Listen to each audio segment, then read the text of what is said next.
Our strategy calls for us to confront, discredit, and defeat radical Islamic terrorism and ideology, and to prevent it from spreading into the United States. All right, putting America first. President Trump taking a much different approach than his predecessors, offering no more apologies. This as he stresses American strength and economic security, putting rivals like China and Russia on notice. So is he making the right move when it comes to protecting our country? Here to weigh in is national security and military analyst Dr. Rebecca Grant. Doctor, thanks so much for coming on this morning. It was a pretty good speech yesterday, about 30 minutes long. What did you make of it? Good morning. It was a great speech. It was like a salty New York pretzel after a decade of applesauce. So President Trump has thrown out a lot of that college term paper lingo from the Obama era and given us a really key new takeaway, and that is stand up for ourselves. And he's given us a Trump doctrine. Well, let's take a look at the 4 principles right now, starting with protecting the homeland, advancing American prosperity, preserving peace through strength, and enhancing American influence. Out of these 4 things, what do you think is the most important, and how difficult do you think it will be to enforce all of this? All or not at all? Yeah, all 4 of them are important, but the first one really stands out to me, protect the homeland. Here, Trump has done something really new. He's added immigration security, vetting potential terrorists in the refugee flow. He's added that to protecting it. And he said a nation without borders is not a nation. Who can disagree with that? Now, add on top, he'll also have to do layered missile defense and many other sophisticated things that protect our homeland.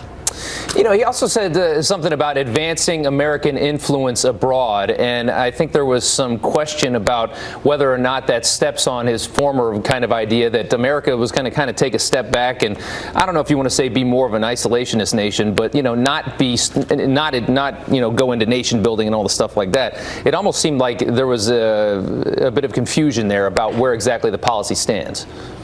No nation building, but it's not isolation either. In fact, he pointed out in his speech our alliances are stronger than ever. NATO at 29 members. There are 70 countries and entities in the anti-ISIS coalition. So he's very much sticking with our allies. But he says we have to take care of American prosperity first. He's getting us ready for a long-term competition with China, and our economy is what makes our military power strong. That's what's really fresh in this speech, is recognizing we've got to have a strong economy to deter and balance with our military throughout the world.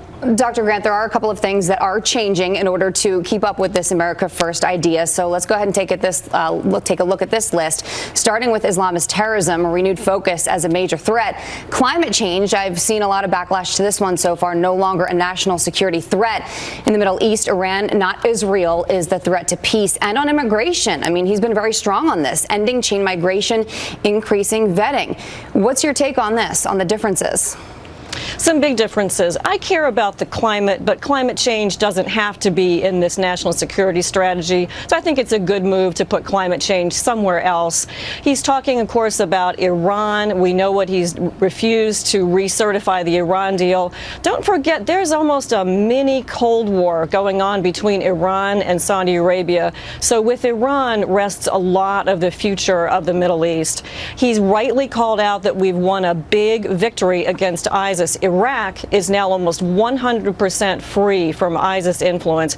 Huge win, and he rightly thanked our military for that. Yeah, well, it was interesting to see. I even saw CNN give him some credit for outlining all of this so early on in his 4-year administration, bringing this out so fast. So thank you so much, Doctor. We appreciate your time this morning. Great. Thank you.